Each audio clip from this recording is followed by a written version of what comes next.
Political Overview of Russia by Liam Hackett.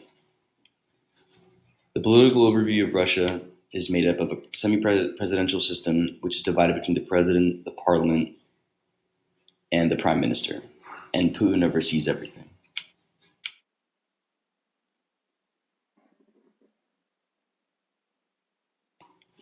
The Russian executive branch. Start off with the president. The president of Russia is the head of state and has significant executive powers. He's elected by popular vote and serves a term of 6 years. Vladimir Putin is the current president of Russia. Next up, we have the prime minister. The prime minister is the head of government and is appointed by the president. The prime minister is responsible for implementing the domestic and foreign policies of the president and runs the day-to-day affairs of the government. So basically, he's kind of like a pawn implemented to make the government look more legitimate and efficient, even though really he has basically no powers whatsoever.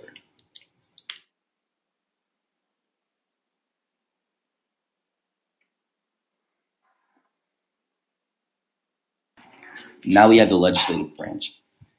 The legislative branch is known as the Federal Assembly. The Federal Assembly of Russia is bicameral, and it consists of two chambers.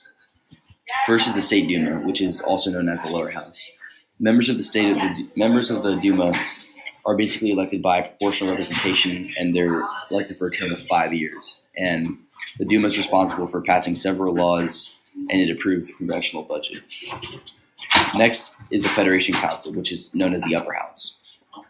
The members of the Federation Council are appointed by Russia's states, or sub-regions around the country.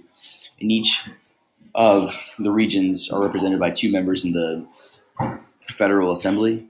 And the job basically of the Federal Assembly is to represent regional interests and reviews and approves legislation passed by the Duma, which is the lower house.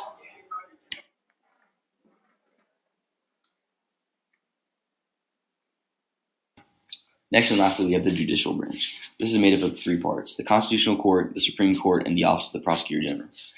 To begin with, the Constitutional Court of Russia is basically responsible for interpreting the Constitution and deciding on certain constitutional issues. It basically kind of ensures that laws are constitutional. They can act as a check.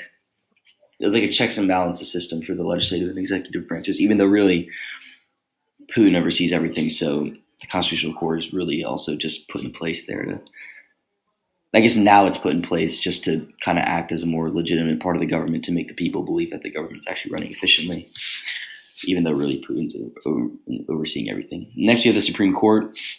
The Supreme Court is the highest court of the whole entire judiciary system in Russia, and it just deals with civil, criminal, and administrative and other cases with certain issues, and also supervises the work of courts below the Supreme Court.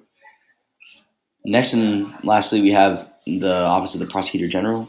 And the Prosecutor General is basically responsible for overseeing the legitimacy. It's checking the legitimacy of the government and its actions to make sure that it's not corrupt.